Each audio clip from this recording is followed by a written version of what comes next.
Guys, kan udah lihat konten ini belum? Penyanyi ini suaranya bagus banget. Pasti itu orang Batak.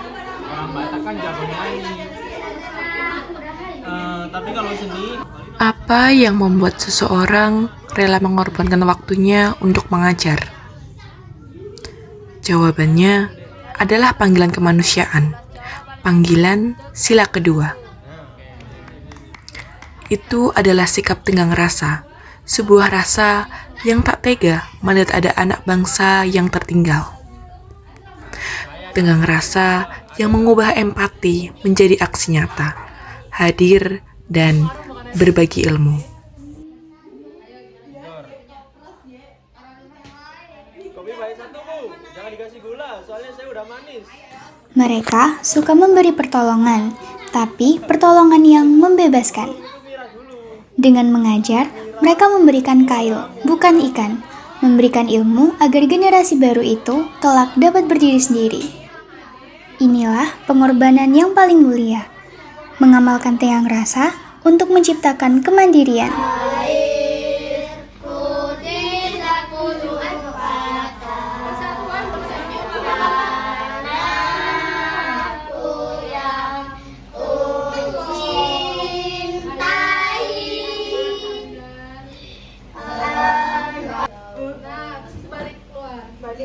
Halo teman-teman, aku Wiraguna. Aku lagi bersama kakak siapa? Oke, kenalin, nama aku Eka Nurlailia. Aku biasa dipanggil Eka. Di sini aku sebagai ketua di titik 4 Keputran Wipos Indonesia. Mereka selamat sore, perkenalkan nama saya Giana, saya dari Universitas Erlangga, izin memberikan beberapa pertanyaan terkait kegiatan volunteer yang kakak lakukan.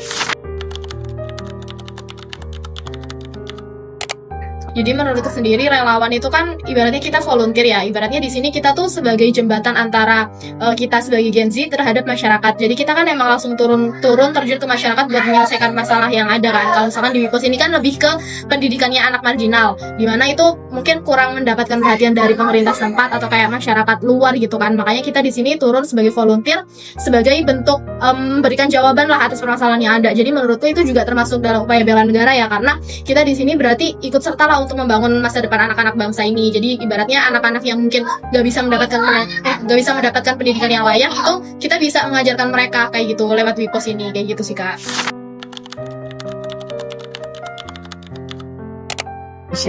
Oke, kalau menurutku sendiri karena di Wipos ini kita emang sasarannya lebih ke education dan juga sosial ya. Jadi kita menyasar antara dua itu. Jadi menurutku ini bisa berpengaruh sama masa depannya adik-adik. Kenapa? Karena di sini mereka kan dari usia-usia yang kecil ya. Kita ngajarin mereka tuh bener-bener yang dari SD kelas 1 sampai SD kelas 6. Dimana itu juga kita bukan cuma ngajarin skill akademik doang, tapi juga non-akademik kayak seperti manners, terus juga tentang sex education. Habis itu kayak yang berkaitan dengan sosialnya mereka lah, kayak mereka punya skill apa kayak itu tadi, kayak mereka kan di sini kebanyakan tuh suka nari ya, mereka tuh bisa nari terus bisa drama juga. Jadi kita mengembangkan itu juga, yang dimana itu juga bisa jadi bekal lah untuk mereka nanti kalau di masa depan mereka mau menjadi apa tuh punya gambaran kayak gitu. Oke, kalau tantangannya sendiri pastinya karena anak zaman sekarang kan semuanya pakainya gadget ya. Jadi emang mereka tuh lebih banyak main HP tuh buat main, kayak buat nonton YouTube atau buat main game Roblox dan lain-lain kan, dimana itu juga lumayan susah ya kalau misalkan mereka terus-terusan orientasinya tuh ke arah senang-senang. Sedangkan di sini kita juga mengajarkan gimana caranya supaya mereka bisa menjadikan gadget itu untuk tempat belajar. Jadinya mungkin kalau kita mau mengarahkan ke gimana supaya bisa gadget ini sebagai media untuk cinta tanah air, mungkin kita bisa lebih ngarahin lagi gimana caranya supaya mereka tuh memanfaatkan gadget ini tuh buat tempat belajar juga. Jadi bukan cuma buat seneng-seneng, tapi juga kadang kita kan bawain medianya bisa lewat HP gitu kan. Kayak kita ngasih tunjukin video tentang bela negara atau kayak video-video yang terkait cinta tanah air kayak gitu-gitu. Mungkin lewat situ jadinya adik-adik tuh tahu kalau oh berarti lewat HP tuh kita juga bisa dapetin insight baru, bukan cuma yang main gitu, bukan cuma yang buat seneng-seneng atau nonton-nonton film doang, tapi juga bisa buat belajar kayak gitu sih. Dengan menjadi volunteer yang mengajar anak-anak marginal, kita tidak hanya membantu mereka untuk berkembang secara akademis dan sosial, tetapi juga turut berperan dalam mencerdaskan kehidupan bangsa yang merupakan bagian dari bela negara.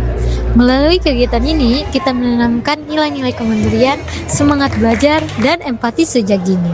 Walaupun kita hidup di era digital yang serba modern, rasa cinta tanah air tetap dapat diajarkan melalui edukasi yang inspiratif dan relevan dengan zamannya.